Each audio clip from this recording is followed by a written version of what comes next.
आपने आंखें बंद करके सोचना है कि मैं बैठा हूं और सामने परमेश्वर की आत्मा मुझसे बात कर रही और परमेश्वर मुझसे कह रहा है कि अगर तुम मसीह में हो तो तुम अब्राहम के वंश, मतलब परमेश्वर अब्राहम की तरह मुझे ब्लेस करना चाहता है। अगर हम परमेश्वर की आवाज को सुने, उससे बहस ना करें, पवित्र आत्मा को रेजिस्ट ना करें, पवित्र आत्मा के साथ फाइट ना करें और जो कुछ वो कहता है हम उसके प्रति समर्पित रहें, तो ये सारा कुछ पॉसिबल है जो अब्राहम की जिंदगी में हुआ। आमीन। उसने कहा शरीर की मलिनता, व्यभिचार, सिगरेट पीना, शराब पीना, जितने पाप शरीर के हैं, कहता उनसे अपने आप को शुद्ध करके पवित्रता को सिद्ध करो। क्यों? क्योंकि जो प्रतिज्ञाएं तुम्हें मिली हैं, अगर यहाँ पे एक टॉप का बिजनेसमैन बैठे और एक रिक्शा वाला बैठे, उनकी जिंदगी में परमेश्वर की सेम प्लानिंग है। वो ऊंचा इतना करना चाहता है जितना तुम सोच भी नहीं सकते, इमेजिन भी नहीं कर सकते। ये समझना, क्योंकि इस वचन को समझने के बाद मैं आपको चैलेंज करता हूं, दावा करता हूं, आपकी जिंदगी चेंज नहीं होगी बल्कि नंबर 1 होगी यीशु मसीह के नाम में। मैं चेंज की तो बात नहीं कर रहा हूं, मैं कह रहा हूं आप अबव होंगे, हेड होंगे, आप पूंछ नहीं होंगे, आप सिर्फ ठहरेंगे। Oh hallelujah. मैं शुरुआत करूंगा उत्पत्ति की पुस्तक 12 उसकी 1 आयत से, क्योंकि मुझे आज बाइबल बहुत ज्यादा पढ़नी पड़ेगी, इसलिए मुझे आपको अपनी बाइबल को बड़े ध्यान से पढ़ना पड़ेगा। स्क्रीन पर आप देखते जाएंगे उसको। 1 आयत में लिखा, यहोवा ने अब्राम से कहा, अपने देश, अपने कुटुंबी और अपने पिता के घर को छोड़कर उस देश को चला जा जो मैं तुझे दिखाऊंगा। अब परमेश्वर ने एक अब्राम नाम के बंदे को बोला कि अपने रिश्तेदार, अपना शहर, अपना देश, अपने बाप के लोग यानी अपने परिवार को छोड़ के उस देश में चला जा जो मैं तुझे दिखाऊंगा। और प्रभु ने कहा, मैं तुझसे एक बड़ी जाति बनाऊंगा और तुझे आशीष दूंगा, तेरा नाम महान करूंगा, तू आशीष का मूल होगा। जो तुझे आशीर्वाद दें यानी जो तेरे बारे में अच्छी बातें करें, मैं उन्हें आशीष दूंगा। जो तुझे कोसें, जो तुझे तेरी निंदा करें, मैं उन्हें श्राप दूंगा। और भूमंडल के सारे कुल तेरे द्वारा आशीष पाएंगे। यहोवा के इस वचन के अनुसार अब्राम चला और लूत भी उसके संग चला। और अब्राम हरान देश से निकलकर जब निकला तो उस समय वो 75 साल का था। इस प्रकार अब्राम अपनी पत्नी, सारे भतीजे, लूत और जो धन उन्होंने इकट्ठा किया था और प्राणी जो उन्होंने प्राप्त किए थे हरान में, उन सबको लेकर वो कनान देश में जाने को निकल गया और वो कनान देश में आ गए। सब बोलो आमीन। इसके साथ साथ मैं पढ़ना चाहूंगा उस 2 कुरिन्थिया के वचन को, उसके 6 से 14 आयत को।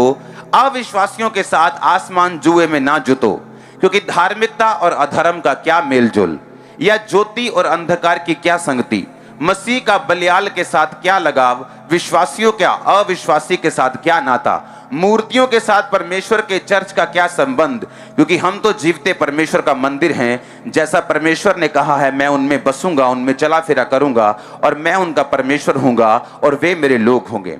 अब आपको बड़े ध्यान से ये बात समझनी है। परमेश्वर ने कहा अविश्वासियों के साथ आसमान जुए में ना जुतो। परमेश्वर विश्वासियों को कह रहा है कि जो अविश्वासी हैं, तुम्हारे दोस्त हैं, तुम्हारे कोई भी लोग हैं, उनके साथ तुम्हारी संगति नहीं होनी चाहिए, मेल जोल नहीं होना चाहिए। अब आप बोलेंगे कि मेरा दोस्त है, अविश्वासी है, मैं उससे हेलो हाय रखता हूं, क्या मुझे बंद कर देनी चाहिए? नहीं, परमेश्वर उस हेलो हाय को बंद करने के लिए नहीं बोल रहा। परमेश्वर उनसे नाता तोड़ने के लिए नहीं बोल रहा, लेकिन परमेश्वर संगति की बात कर रहा है।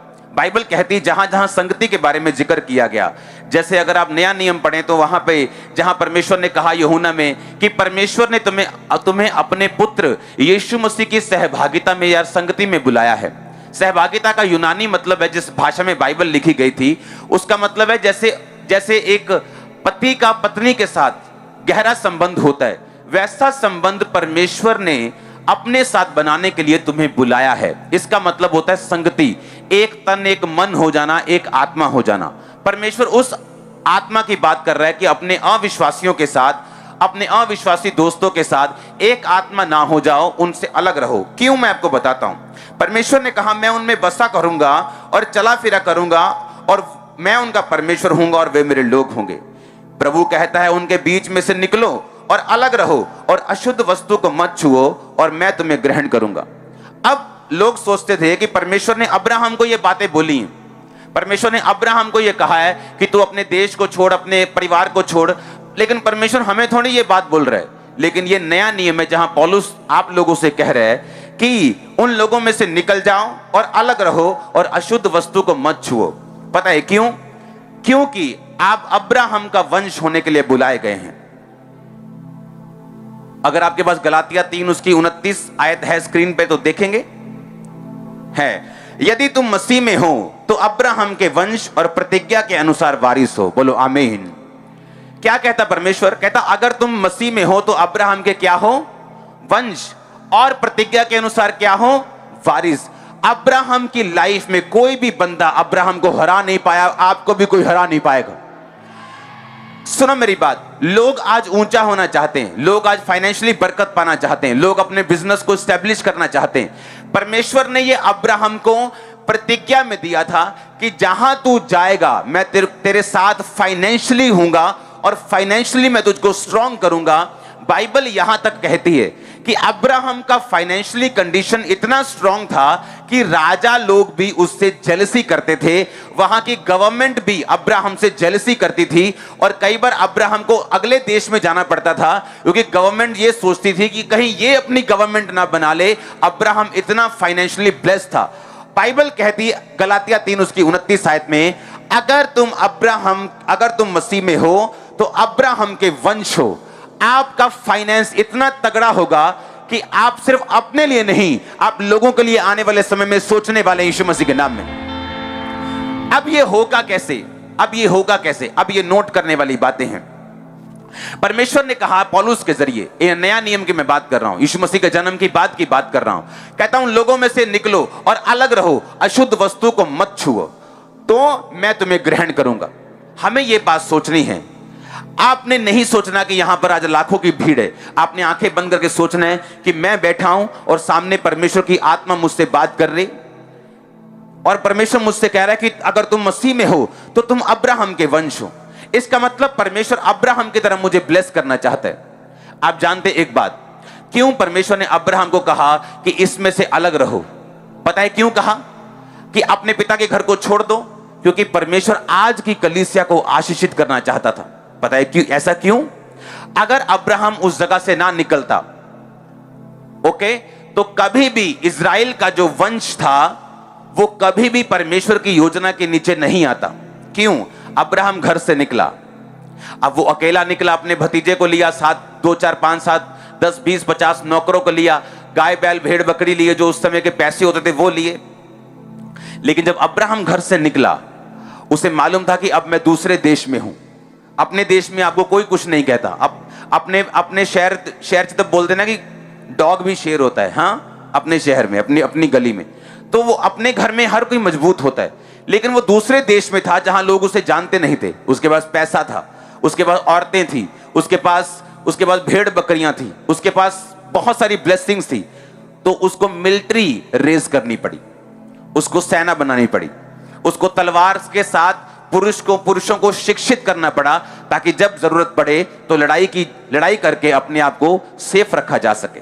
उसको टेंट बनाने सीखना पड़ा, उसको मैनेजमेंट करने वाले लोगों को खड़ा करना पड़ा, उसको लोहा, उसको तांबे के कारीगर खड़े करने पड़े, उसको सारा कुछ इन हाउस खड़ा करना पड़ा। ताकि परमेश्वर ने ऐसा इसलिए किया कि अगर अब्राहम बाहर ना जाता तो ये सारे लोग उसके साथ ना मिलते, और जब ये सारे लोग उसके साथ अगर ना मिलते तो इजराइल का वंश कभी भी आगे नहीं बढ़ता, कभी भी चुना ना जाता। क्योंकि इजराइल के वंश को इसलिए राजा ने बचा के रखा था, फिरौन ने, क्योंकि वो लेबर बड़ी अच्छी करते थे, स्किलफुल थे, काम बड़ा अच्छा करते थे, और वो सारा काम अब्राहम के वंश से उन्होंने सीखा था। कितने मेरी बात को समझ रहे हैं? यानी एक विश्वासी जब परमेश्वर के द्वारा बुलाया जाता है, एक विश्वासी की जब बुलाहट होती है, जैसे परमेश्वर आपको बोलता है कि आ मेरे बेटे, तू सब कुछ छोड़, नशा छोड़ दे, ये छोड़ दे, मूर्तियों को छोड़ दे, ये कर दे, वो कर दे, और मेरे पीछे चल। आपको लगता है कि ऐसा कैसे हो सकता है? मैं अपने घर को छोड़ दूंगा, अपने परिवार को, ऐसा कैसे हो सकता है? लेकिन परमेश्वर आपको इसलिए यह कह रहा है कि आने वाले समय में परमेश्वर आपके वंश को फैलाना चाहता है, आपके फाइनेंस को बड़ा करना चाहता है, आपको ब्लेस करना चाहता है, आपको चंगा करना चाहता है, दूसरों के लिए आपको एक एग्जाम्पल बनाना चाहता है। और यह तभी हो सकता है अगर हम परमेश्वर की आवाज को सुने, उससे बहस ना करें, पवित्र आत्मा को रेजिस्ट ना करें, पवित्र आत्मा के साथ फाइट ना करें, और जो कुछ वो कहता है हम उसके प्रति समर्पित रहें, तो ये सारा कुछ पॉसिबल है जो अब्राहम की जिंदगी में हुआ। आमीन। परमेश्वर आपको बुलाता है कि चल आजा, क्योंकि अब्राहम जिस एरिया में रहता था वहां के लोग भविष्य बताते थे, वहां के लोग सिर को देख के भविष्य बता देते थे। ऐसे वो चतुर लोग थे। परमेश्वर जानता था कि अब्राहम जब तक इन देश में रहेगा, इस देश में रहेगा, मैं इसकी जिंदगी में काम नहीं कर पाऊंगा। अगर अब्राहम ये चाहता है कि मैं इसकी जिंदगी में काम करूं, तो इसे उस जगह को छोड़कर निकलना पड़ेगा, ताकि मैं अब्राहम को छूऊं, ताकि मैं अब्राहम की जिंदगी में काम करूं और उसको अपने प्लान के अनुसार मैं इस्तेमाल करूं और इसकी जिंदगी में वो सब काम करूं। आमीन। अब आपको ये बात सोचनी है कि अब्राहम, जब हम बाइबल में पढ़ते हैं, उसने जब देश में गया, बाइबल कहती वो मिस्र देश में चला गया, वहां पे अकाल पड़ा। कई बार अब्राहम अपनी पत्नी को लेके दूसरे देश में गया, तो वहां उसने देखा कि यहां के लोग मेरी पत्नी के कारण मुझे मार देंगे, मेरी पत्नी सुंदर है तो वो मुझे, मेरे तो पति को मार के पत्नी ले सकते हैं, तो मुझे मार देंगे तो मैं मर जाऊंगा। उसने कहा अपनी पत्नी को, तू मत बोलना, तू मेरी वाइफ। वहां झूठ बोला, और बाइबल कहती वहां पर राजे के सामने अब्राहम को शर्मिंदा होना पड़ा। अब्राहम की जिंदगी में कभी शर्मिंदगी नहीं आई, उसकी जिंदगी में कभी तकलीफ नहीं आई। तभी उसकी जिंदगी में तकलीफ आई है जब उसने परमेश्वर के वचनों पर ध्यान नहीं दिया और अपनी सेंस का और अपने डर का प्रयोग किया। वहां उसको अपने डर को पीछे रख के उसको बोलना चाहिए था कि मैं नहीं डरूंगा। आमीन।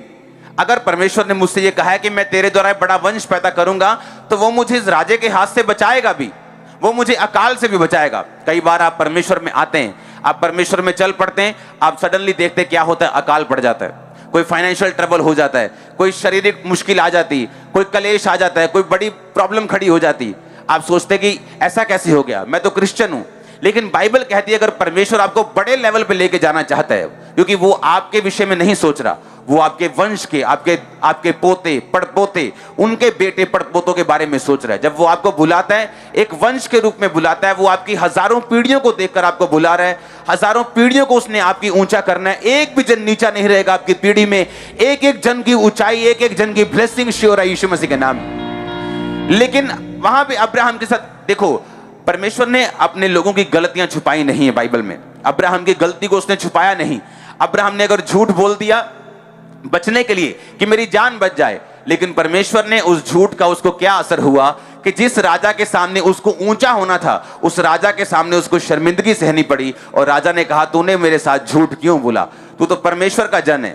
जैसे आप अपने दुकानों में काम करते हैं, अपने बिजनेस में काम करते हैं, अपने कैरियर में काम करते हैं, कहीं जॉब करते हैं, और आपको झूठ बोलना पड़े और बाद में आप झूठ पकड़ा जाए, तो आपकी जो क्रिश्चियन टेस्टिमनी है, आपकी जो गवाही है, वो फीकी पड़ जाती। आप ये बोल नहीं पाते आप क्रिश्चियन हैं, आप ये बोल नहीं पाते कि आप परमेश्वर, जीवित परमेश्वर की संतान है।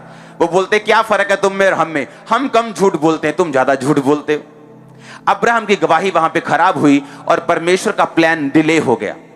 तब परमेश्वर कितने सालों बाद फिर अब्राहम के सामने प्रकट हुआ और कहा अब्राहम मेरी उपस्थिति में जलता जा और सिद्ध होता जा।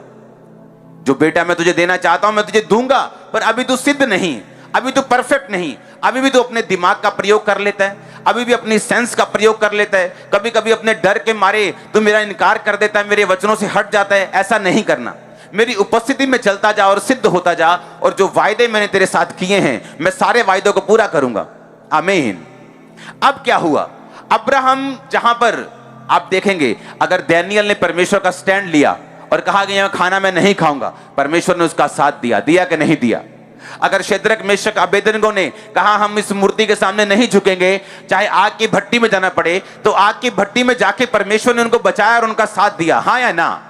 और वहां पे क्या हुआ, परमेश्वर की महिमा हुई और राजा ने कहा इन तीनों के परमेश्वर को जो कोई निंदा करेगा उसका घर मैं तोड़ दूंगा, और जब जहां कहीं मेरा राज है इन तीनों के परमेश्वर की निंदा नहीं की जाएगी और इसको माना जाएगा, इसको पूजा जाएगा, और सब लोग इसी परमेश्वर से प्रार्थना करेंगे।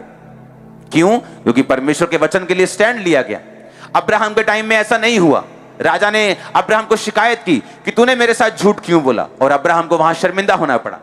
चाहे आप अब्राहम की संतान हैं, चाहे आप परमेश्वर के अनुसार बुलाए गए हैं, आप मसीह के हैं, अब्राहम के वंश हैं, लेकिन जहां जहां आप अपने शरीर का प्रयोग करेंगे, जहां जहां आप झूठ बोलेंगे, जहां जहां आप व्यभिचार करेंगे, जहां जहां आप चुगली करेंगे, जहां जहां आप निंदा करेंगे, जहां जहां आप शराब पिएंगे, जहां जहां शरीर के अनुसार चलेंगे, वहां वहां हमें शर्मिंदगी को देखना होगा, क्योंकि ये शर्मिंदगी परमेश्वर हमें नहीं देगा, ये शर्मिंदगी परमेश्वर के वचन से हटने के कारण शैतान हमें देगा।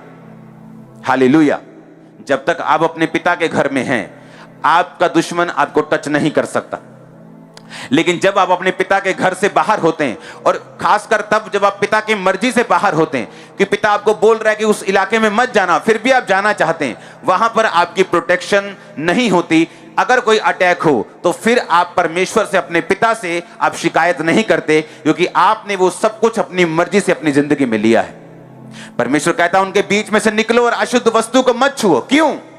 क्योंकि परमेश्वर ने आपको खास मकसद के लिए अन्य जातियों में से चुना है। उसने आपको ऊंचा करना है, आपको आशीषित करना है, आपको ब्लेस करना है, आपको सिर बनाना है, आपको सब कुछ वो देना है जो अब्राहम के वंश में लिखा हुआ है। लेकिन वो कब होगा? जब हम अब्राहम के माफिक उसके तरह, हाँ, हम परमेश्वर के पीछे पूरे समर्पण के साथ चलेंगे। अब्राहम ने गलतियां की, उसने झूठ बोला, उसको शर्मिंदगी सहनी पड़ी। उसने व्यभिचार तो उसे नहीं कह सकते, लेकिन उसने दूसरी पत्नी के साथ बेटे को पैदा किया। परमेश्वर को वो भी चीज पसंद नहीं आई। परमेश्वर ने कहा तूने क्यों इंतजार नहीं किया, तूने क्यों संयम नहीं बरता, तूने क्यों संयम नहीं रखा, क्यों तू अपने शरीर के अनुसार चला? क्योंकि परमेश्वर में प्रतिज्ञाओं को हासिल करने के लिए, उसके वायदे को पूरा होते हुए देखने के लिए कई बार हमें संयम रखना पड़ता है, हमें डिले में भी चलना पड़ता है, परमेश्वर की तारीफ करनी पड़ती है, चर्च भी अटेंड करना पड़ता है, बेमन होकर भी परमेश्वर में बोना पड़ता है, ताकि परमेश्वर की ब्लेसिंग्स जो है हमारी जिंदगी में बनी रहें, और एक दिन आए जब बड़ा वायदा भी परमेश्वर का हमारी जिंदगी में पूरा हो। हालेलुया। अब हम परमेश्वर के वचन को पढ़ेंगे। अब हम देखेंगे उत्पत्ति 12 उसकी 10 आयत। उस देश में अकाल पड़ा, इसलिए अब्राम मिस्र देश को चला गया और वहां परदेशी होकर रहे। उस देश में भयंकर क्योंकि अकाल पड़ा था। फिर ऐसा हुआ कि मिस्र के निकट पहुंचकर उसने अपनी पत्नी सारे से कहा, सुन, मुझे मालूम है तू एक सुंदर स्त्री है। जब मिस्री तुझे देखेंगे तो कहेंगे ये उसकी पत्नी है। वो मुझे तो मार देंगे पर तुझे जीवित रख लेंगे। इसलिए तू कहना मैं उसकी बहन हूं, जिसके कारण मेरा कल्याण हो और मेरा प्राण तेरे कारण बचे। हालेलुया। अब हुआ क्या? 17 आयत में देखेंगे, जब उस राजा ने गलत निगाह रखी सारे के ऊपर, क्योंकि वो स्वाभाविक था, क्योंकि वो उसको ऐसा मालूम था कि ये उसकी बहन है, तो उसने शादी के लिए उस पर निगाह रखी। परंतु यहोवा ने फिरौन और उसके घराने पर अब्राम की पत्नी सारे के कारण बड़ी बड़ी विपत्तियां डाल दी। जब फिरौन ने अब्राहम को बुलाकर कहा, अब्राहम को, कि तूने ये मेरे साथ क्या किया, तूने क्यों नहीं बताया कि ये तेरी पत्नी है, तूने क्यों कहा कि ये तेरी बहन है? हालेलुया। अब वहां पे अब्राहम को शर्मिंदगी का सामना करना पड़ा, जबकि वो ऊंचा होने के लिए बुलाया गया था। बाइबल में एक भी लड़ाई ऐसा नहीं जो अब्राहम हारा हो। एक भी टाइम ऐसा नहीं आया, चाहे अकाल पड़ा हो, चाहे कोरोना वायरस जैसे 10 वायरस आ गए हों, चाहे मंदी 10 गुना बढ़ गई हो, चाहे, क्योंकि तब भी वायरस होते थे, तब भी महामारियां होती थी, तब उनका नाम नहीं होता था, बात अलग है, उनको महामारियां बोल देते थे। तब भी महामारियां होती थी, तब भी अकाल पड़ते थे, तब भी मंदियां होती थी, तब भी देश की इकोनॉमीज गिरती थी। पर बाइबल में एक भी पद ऐसा नहीं है जहां यह लिखा हो कि मंदी के कारण अब्राहम को फर्क पड़ा हो, या किसी महामारी के कारण अब्राहम के लोग मर गए हों, या अब्राहम मर गया हो। आप यीशु मसीह के नाम में मंदियों के लिए नहीं बने हैं, आप यीशु मसीह के नाम में महामारियों के लिए नहीं बने हैं। आमीन। ऊंचाई आशीष आपकी चर्च। हालेलुया। ऊंची आवाज से बोलो हालेलुया। अब अब्राहम जब वहां से निकला, उसे अपनी भेड़ बकरियों के लिए चरवाहों को करना पड़ा। उसके बाद चरवाहे थे बहुत सारे। अब भेड़ बकरियों के लिए उसके बाद टेंट चाहिए, तो उसको टेंट वाले लोगों को रखना पड़ा, टेंट सिखाने पड़े, उसको मिलिट्री रखनी पड़ी, उसको वो लोग रखने पड़े जो उसकी रक्षा करेंगे तलवार के साथ। एक बड़ा वंश पैदा होता गया एक परमेश्वर की बात मानने से। अगर अब्राहम परमेश्वर के साथ बहस करता कि प्रभु तू तो सर्वशक्तिमान है, महाशक्तिमान है, अगर तू चाहे तो मुझे इसी घर में आशीषित कर सकता है, मुझे अपने पिता का घर छोड़ने की क्या जरूरत है, मुझे अपना दोस्त छोड़ने की क्या जरूरत है, मुझे ये काम छोड़ने की, अपना कुटुंब छोड़ने की क्या जरूरत है, तो मुझे यहां भी तो ब्लेस कर सकता है परमेश्वर। लेकिन परमेश्वर का प्लान इतना बड़ा था, वहां पर अब्राहम को मिलिट्री क्यों चाहिए थी वो बनाता ही नहीं। वहां पे अब्राहम को बड़ा टेंट की टीम क्यों चाहिए थी? वो उसको चाहिए ही नहीं थी। वहां उसको इतने चरवाहे क्यों चाहिए थे? चाहिए ही नहीं थे। जब वो बाहर निकला, परमेश्वर ने उसके तंबुओं को चौड़ा किया, उसके डेरे के पटों को लंबा किया, उसकी हदों को बढ़ाया, जो आपकी मैं होते हुए देख रहा हूं आने वाले समय में। यीशु मसीह के नाम में रिसीव करो अपनी हदों को बढ़ते हुए। ऑनलाइन चर्च ब्रांचेस रिसीव करो अपनी हदों को बढ़ते हुए। यीशु मसीह के नाम में मैं देख रहा हूं आपकी हदों को बढ़ते हुए, फाइनेंशियल हदों को बढ़ते हुए। आमीन। ऊंचाई आशीष तुम्हारी चर्च। हालेलुया। ऊंची आवाज बोलो हालेलुया।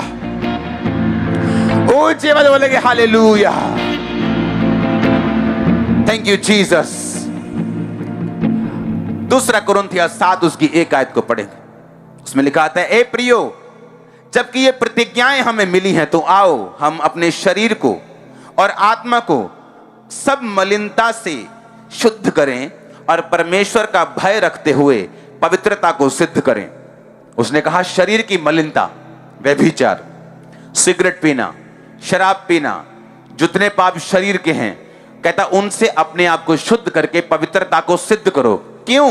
क्योंकि जो प्रतिज्ञाएं तुम्हें मिली हैं, अगर यहां पे एक टॉप का बिजनेसमैन बैठा है और एक रिक्शा वाला बैठा है, उनकी जिंदगी में परमेश्वर की सेम प्लानिंग है। वो ऊंचा इतना करना चाहता है जितना तुम सोच भी नहीं सकते, इमेजिन भी नहीं कर सकते। पौलुस कहता है इतनी बड़ी प्रतिज्ञाएं तुमको मिली हैं, ये छोटी प्रतिज्ञाएं नहीं। वो तुम्हारे वंश को ऊंचा करेगा, तुम्हारे वंश को ब्लेस करेगा। मैं ये शरीर में नहीं कह रहा हूं, ये शारीरिक चर्च नहीं जो सिर्फ शरीर। मैं आपको फॉरेन कंट्रीज में बेस्ट में देख रहा हूं आने वाले समय में। वो आपको ऊंचा करेगा। एक प्लान है परमेश्वर के पास, उसके पास एक योजना है, उसके पास एक डेफिनेटली प्लान है, एक स्पेसिफिक प्लान है, क्लियर प्लान है आपकी लाइफ के लिए। पर पौलुस कहां कहता है, पंजाबी में बोलता है कितने कुंडी फंसी, कहां प्रॉब्लम है, कहां पे हम रुकावट बन चुके हैं। कहता है शरीर की मलिनता से और आत्मा की मलिनता से अपने आप को शुद्ध करो। अब शरीर की मलिनता क्या है? गंदगी देखना, गंदे काम करना, अशुद्ध चीजें खानी, अशुद्ध कामों में इन्वॉल्व होना, गालियां निकालना। शरीर की मलिनता तो ये। आत्मा की मलिनता क्या है? जेलसी रखना, आत्मा की मलिनता है। किसी के साथ जेलसी रखना, किसी को माफ ना करना, किसी के बारे में अपशब्द बहना, किसी के विषय में काइंड ऑफ प्लानिंग करना, किसी के विषय में प्लॉटिंग करना, किसी के खिलाफ प्लान करना, यह आत्मा की मलिनता है। परमेश्वर कहता अगर शरीर की मलिनता और आत्मा की मलिनता से तुम अपने आप को शुद्ध करोगे और पवित्रता को सिद्ध करोगे। पवित्रता ही है लोगों में, क्रिश्चियन लोगों में, चर्च के लोगों में, लेकिन वो उसे सिद्ध नहीं करते। कभी ऊपर, कभी नीचे, कभी प्रार्थना कर ली, प्रार्थना हो गई, रह गई, व्यभिचार थोड़ा सा हो गया, थोड़ा सा रह गया, थोड़ा सा इधर गिर गए, थोड़ा सा उधर, बुआ की शादी में 2 पैग लग गए, 6 महीने कोई पैग नहीं लगा। परमेश्वर कहता पवित्रता को तुम सिद्ध नहीं करते, जिसके कारण जो प्रतिज्ञाएं तुम्हें मिली हैं उनमें देरी होती। परमेश्वर ने अब्राहम को जब बुलाया वो 75 साल का था। कितने साल का था? कहां लिखा है आपकी बाइबल में? उत्पत्ति 12 में लिखा है कहीं? हाँ, जब वो अपने घर से निकला तो कितने साल का था? 4 में लिखा है, 4 आयत में, कि जब अब्राहम हरान देश से निकला तो वो कितने साल का था? 75 वर्ष का। लेकिन जब उसको बेटा मिला वो कितने साल का था? 99 वर्ष का। 24 साल लग गए उसको प्रतिज्ञा पूरे करने वक्त। लेकिन परमेश्वर की ये मर्जी नहीं थी उसे 24 साल लगे। लेकिन परमेश्वर उससे बार बार ये कहता आ रहा था कि तू मेरे लिए एक परफेक्ट टेस्टिमनी को बना के रख, एक अपनी गवाही को बना के रख। कभी नशा छोड़ दिया, कभी नशा कर लिया, फिर माफी मांग ली, फिर नशा छोड़ दिया। इससे क्या होता है? हमारी पवित्रता जो है वो सिद्ध नहीं होती, परफेक्ट नहीं होती। और जो परमेश्वर की प्रतिज्ञाएं हमारी जिंदगी में हैं, उन्हें पूरा होने में जितना समय लगना चाहिए उससे कहीं अधिक समय लगता है। बाइबल की स्टडी बताती है कि जहां इजरायली लोग मिस्र से निकले तो कनान देश तक जाने का रास्ता पैदल 40 दिन का है। अगर कोई कनान देश से निकले, मिस्र से निकले, तो कनान देश में वो 40 दिन में पैदल वहां पे पहुंच सकता है, अगर वो आराम से भी चले तो। लेकिन बाइबल ऐसा बताती है कि उनको 40 साल लग गए उस कनान देश में पहुंचते पहुंचते। कारण उनके शरीर की मलिनता और आत्मा की मलिनता थी, जो परमेश्वर नहीं चाहता था उनकी जिंदगियों में हो। हालेलुया। एक वचन को हम फिर से पढ़ेंगे जो मैंने आपको बताया था, पहला यूहन्ना उसकी 1 की 9 आयत। यदि हम अपने पापों को मान लें तो वह हमारे पापों को शुद्ध करने और हमको और हमें सब अधर्म से शुद्ध करने में विश्वास योग्य है और धर्मी है। परमेश्वर कहता अगर तुम अपने पापों को मान लो और उन्हें छोड़ दो, तब मैं तुम्हारी जिंदगी में विश्वास योग्य रहूंगा। आमीन। जैसे परमेश्वर दानियेल की जिंदगी में विश्वास योग्य था, उसे मालूम था मैं परमेश्वर के वचन पे खड़ा रहूंगा तो परमेश्वर मुझे बचाएगा। वो शेरों की मान से बचाए, वो शद्रक मेशक अबेदनगो की तरह आग के भट्टी से बचाए, वो एस्तर की तरह राजा के सामने बिना मर्जी से जाने से राजा के क्रोध से बचाए। परमेश्वर कहता मैं विश्वास योग्य हूं। कई बार आप अपने बेस्ट फ्रेंड पे भरोसा रखते हैं, बोलते हैं कि ये बात ये किसी को नहीं बताएगा, ये मेरी बेस्ट सहेली है, मैं इस पे भरोसा करती हूं, ये बात ये किसी को नहीं बताएगा। परमेश्वर कहता मैं विश्वास योग्य हूं, तुम मुझ पे भरोसा रख सकते हो। अगर तुम अपने गुनाहों को मान लो, अगर तुम अपने पापों को मान लो और उनसे शुद्ध हो जाओ। यीशु मसीह का लहू हमें सब पापों से धोकर शुद्ध करता है। अगर हम यीशु मसीह के सामने पापों को मान ले, बपतिस्मा ले लें, तो परमेश्वर ने कहा मैं तुम्हारे लिए विश्वास योग्य ठहरूंगा। और उसने पता क्या कहा? दूसरी बात कहता परमेश्वर तुम्हारे लिए न्यायी ठहरेगा। आपको एक भी बार, अगर आप अब्राहम के वंश में, आपको वायदे दे रहा हूं, जिंदगी में एक भी बार आपको कंप्लेंट करने की परमेश्वर को जरूरत नहीं पड़ेगी कि तूने मेरा न्याय नहीं किया। मैंने अपना न्याय होते हुए देखा है। मैंने विरोधियों के खिलाफ कभी नहीं बोला, पर मैंने उनका न्याय होते हुए देखा है। जबरदस्त तरीके के साथ। मैं बोलना नहीं चाहता, लोग बोलते हैं कि उसमें मेरी महिमा होती है, मैं बोलना नहीं चाहता, लेकिन जबरदस्त रीति के साथ मैंने परमेश्वर का न्याय होते अपनी जिंदगी में देखा है, अपने दुश्मनों की जिंदगी में देखा है। मैंने कुछ नहीं कहा उनको, लेकिन परमेश्वर ने कहीं का नहीं छोड़ा। वो कहता है मैं विश्वास योग्य हूं। आप प्रभु पे विश्वास कर सकते हैं। वो विश्वास योग्य, आप उस पर इतना भरोसा रख सकते हैं जितना आप अपने 100 मित्रों के ऊपर नहीं रख सकते।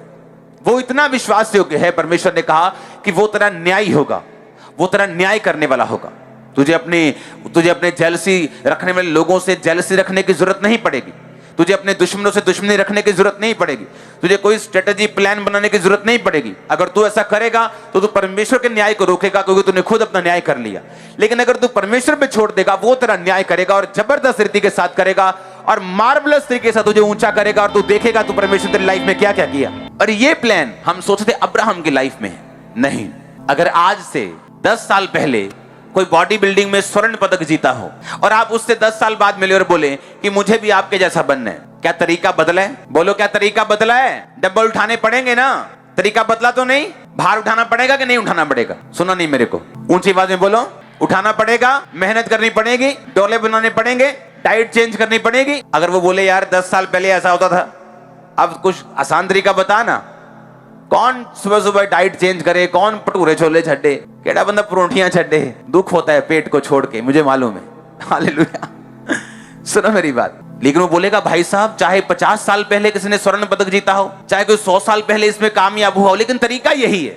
डंबल की शेप अलग हो चुकी होगी, थोड़ा तरीका बदला होगा, लेकिन बेसिक यही है। परमेश्वर कहता तुम अब्राहम के वंश हो, उसको मैंने जो कुछ करने के लिए बोला मैं तुमको भी बोलूंगा।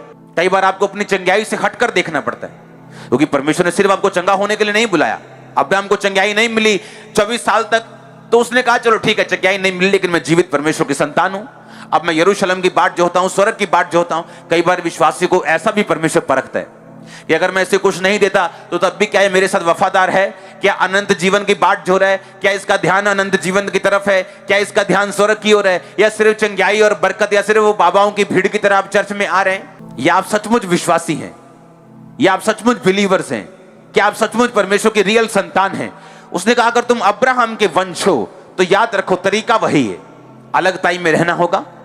जब मैं परमेश्वर में आया, दोस्तों को मैंने छोड़ दिया, कुछ दोस्त छूट गए, कुछ को मैंने छोड़ दिया, कुछ परमेश्वर ने मेरे प्रभु में आने से पहले जबरदस्ती छुड़वा दिए। मैं आपको दावा करता हूं अगर वो दोस्त मेरी जिंदगी में होता, मैं प्रभु में नहीं होता, क्योंकि उसका इतना इन्फ्लुएंस मेरी लाइफ के ऊपर था। वो प्रभु ने छुड़ा दिया, कुछ को मैंने फिर छोड़ दिया, कुछ अपने आप प्रभु में जाने से मेरी दिनचर्या चेंज हो गई, कुछ निकल गए। आज कुछ लोग फिर से वापस दोस्त बने, लेकिन हम में अब बहुत फर्क है। वो मुझ पे प्रभाव नहीं रखते, मेरा प्रभाव उनके ऊपर है। मैं तैयार हो चुका हूं, मैं आगे बढ़ चुका हूं, मैं ब्लेस हो चुका हूं। आप मेरी बात समझ रहे कि नहीं? अगर हम अलग टाइम में नहीं होंगे, अगर हम अपना फोकस नहीं रखेंगे, तो याद रखो हम अब्राहम के वंश हैं, प्रतिज्ञा के वारिस हैं, लेकिन हमें चलना भी अब्राहम की तरह पड़ेगा, लूत की तरह नहीं। लूत कैसे चला? आंखों से। उसने देखा हरी सिंचाई हुई जगह, कहता ये जगह मुझे चाहिए, चला गया। और वहां पे जब मालूम हुआ कि सदोम के लोग रहते, दुष्ट लोग रहते, पापी लोग रहते, कहता अब रोज लूत अपने मन को पीड़ित किया करता था। जैसे लोग बोलते हाय काश ना मैं प्रे कर सकती, हाय काश मैं, लेकिन पीड़ित किया करता था। पर भाई साहब कर दे कुछ नहीं।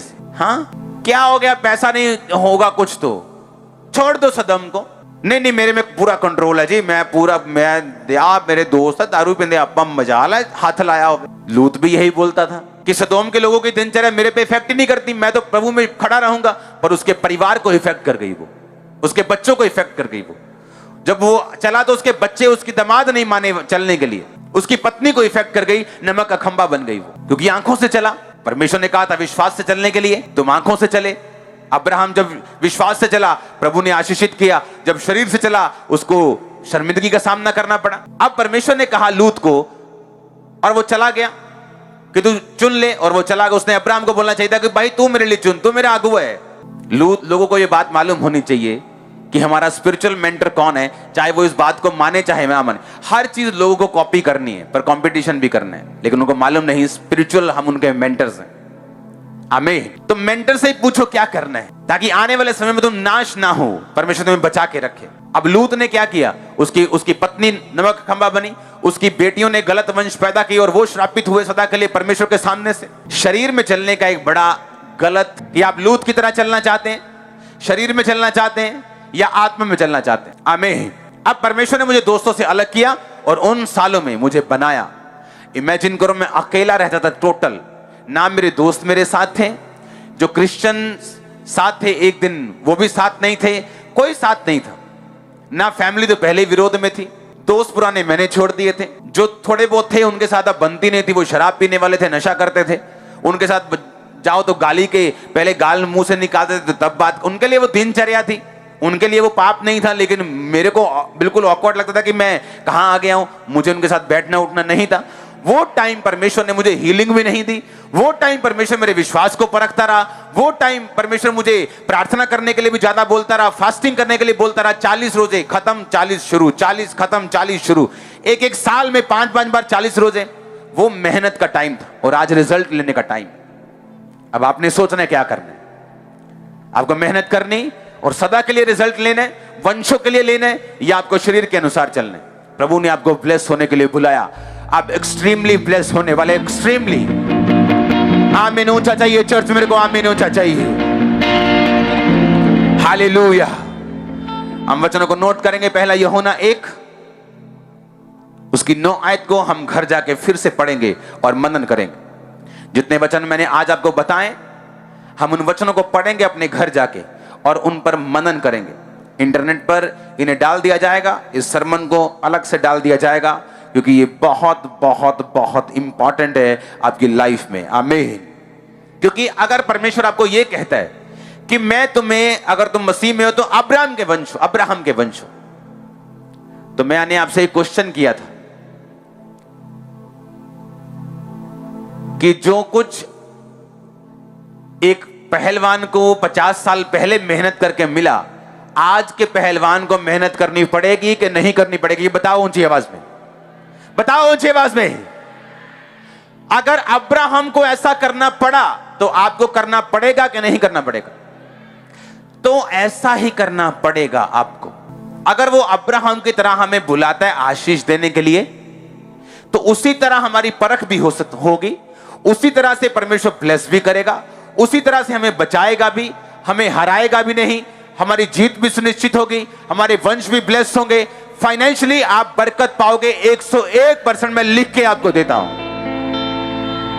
ऐसा नहीं हो सकता कि आप गरीबी के श्राप में रहें, ऐसा पॉसिबल नहीं। अब्राहम टाइट देता था, आपको टाइट देना है। अब्राहम प्रार्थना करता था, आपको प्रार्थना करनी है। वो विश्वास में था, आपको विश्वास में चलना है। हालेलुया। जो प्रभु ने बनाया है सिस्टम, वो कभी चेंज नहीं होता। टेक्नोलॉजी कितनी बढ़ गई, बढ़ी कि नहीं बढ़ी? हाँ, आज अगर मैं यहां बैठा हूं, कोई अमेरिका में मुझे सुन रहा है, अगर यहां बैठा हूं, कोई इंग्लैंड में सुन रहा है, कोई पटियाला सुन रहा है, कोई लुधियाना सुन रहा है, कितनी बढ़ गई। लेकिन सुनो, आज तक जो जहाज है, एरोप्लेन्स हैं, आज तक पंछी की तरह बनाए जाते हैं। कैसा होता है एरोप्लेन? कौवा कैसा होता है? बगुला कैसा होता है? बाज कैसा होता है? सेम शेप का होता है कि नहीं होता? जो परमेश्वर ने बनाया है ना, वो मास्टर प्लानर है, वो मास्टर है वो इन चीजों का। वही शेप में प्लेन आज तक बनते आ रहे हैं, जिस शेप में परमेश्वर ने अपने जीवित प्लेन्स बनाए। हालेलुया। वही शेप है कि नहीं? कौवे वैसे है ना, कितनी टेक्नोलॉजी बढ़ गई लेकिन उसकी शेप चेंज नहीं कर पाए। हालेलुया। हर संडे, हर थर्सडे हम गहरा वचन सुनेंगे आज की मीटिंग के बाद। हर संडे थर्सडे कॉपी पेन लेके आओ, नोट करो। याद रखो एक बात मेरी, लंगड़े चलेंगे और अंधे देखेंगे, हर संडे थर्सडे वो बात अलग है। आपकी परीक्षा के समय में वचन आपका काम करेगा। आपकी टेस्टिमनी भी काम नहीं आएगी उस समय, वो थोड़ा काम करेगी, लेकिन अगर वचन आपने सुना होगा वो कंप्लीट आपको बचा के रखेगा।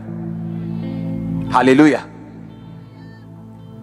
अगर आंखें बंद कर लो और सोचो मैं अब्राहम का वंश, अब्राहम का वंश, भूल जाओ अब्राहम को, भूल जाओ सभी को, और देखो जैसे परमेश्वर ने उसको बुलाया वो आपको बुला रहा है। वो कह रहा है अशुद्ध चीजों को मत छू, शरीर के कामों में मत फंस, अन्य जातियों के साथ तेरा क्या लगाव, मसीह का बलियाल के साथ क्या लगाव, उनके साथ तेरी क्या संगति। और पौलुस ने आगे समझाया भी है। उसने कहा मैं ये नहीं कहता तुम जगत से निकल जाओ, अन्य जाति दोस्त को माड़ा चंगा बोलो। उसने कहा संगति करना, उनके साथ एक मन होना, एक आत्मा होना, ये नहीं करना। उनको वचन देना, उनके परीक्षा में उनके संग होना, उनको ब्लेस करना, उनकी हेल्प करना, ये तुम कर सकते हो। पर ऐसा कोई काम नहीं करना जो तुम्हारी स्पिरिट के ऊपर इफेक्ट डाले, क्योंकि ऊंट को आना पहाड़ के नीचे ही है। ऊंट फिर चाहे धक्के खा के आ जाए, लेट आ जाए, पर आना पहाड़ के नीचे ही है। हालेलुया। बोलो आना पहाड़ के नीचे ही है ऊंट को। आमीन।